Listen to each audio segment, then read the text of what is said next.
America Iran युद्धाचा मोठा फटका भारतातल्या छोट्या व्यापाऱ्यांना बसलाय. कच्चा माल आणि निर्यात महागल्यामुळे छोटे उद्योजक पुरते हवालदिल झालेत. बदलापुरातील युवा उद्योजक निमेश जनवाड हे दरवर्षी आपल्या चिंतामणी क्रिएशनच्या माध्यमातून 1.5 ते 2 लाख गणेश मूर्ती तसंच पूजेचं साहित्य 25हून अधिक देशांमध्ये पाठवत असतात. मात्र यंदा युद्धामुळे पॅकिंगसाठी आवश्यक असलेलं फोम उपलब्ध होत नसल्यामुळं परदेशात गणेश मूर्ती कशा पाठवायच्या असा प्रश्न त्यांच्यासमोर उपस्थित राहिलाय. महत्त्वाचं म्हणजे या युद्धामुळे निर्यातही महागली आहे. शेकडो कंटेनर JNPT बंदरात अडकून पडलेत. ग्राहकांपर्यंत माल केव्हापर्यंत पोहोचेल याची कोणतीच खात्री व्यापाऱ्यांना देता येत नाही. परदेशातल्या ग्राहकांनी आपली ऑर्डर नोव्हेंबर-डिसेंबरमध्येच बुक केली आहे. त्यामुळे एकीकडे कच्च्या मालाची कमतरता, दुसरीकडे वाढलेली महागाई आणि तिसरीकडे युद्धामुळे निर्माण झालेली अनिश्चितता या तिहेरी कात्रीत निमेश जनवाड यांच्यासारखे शेकडो छोटे उद्योजक सापडले आहेत. त्यामुळे केंद्र सरकारनं यावर लवकरात लवकर तोडगा काढावा अशी मागणी जनवाड यांनी केली आहे.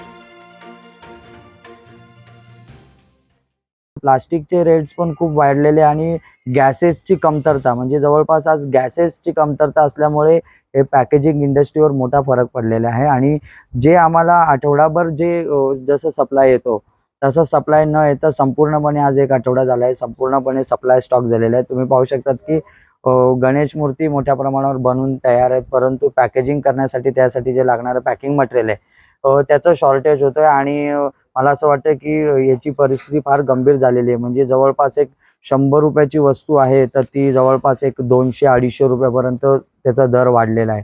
त्यामुळे साहजिकच आहे की याचा फटका व्यावसायिकांना बसत आहे. कारण कसं असतं की ह्या ज्या ऑर्डर्स असतात ह्या पूर्वीपासून बुक केलेल्या असतात. म्हणजे नोव्हेंबरला काय घेतले असतात, डिसेंबरला काय घेतले असतात आणि त्याची जे डील असतो, ट्रेड असतो तर त्या टायमाला ते फिक्स झालेला असतो.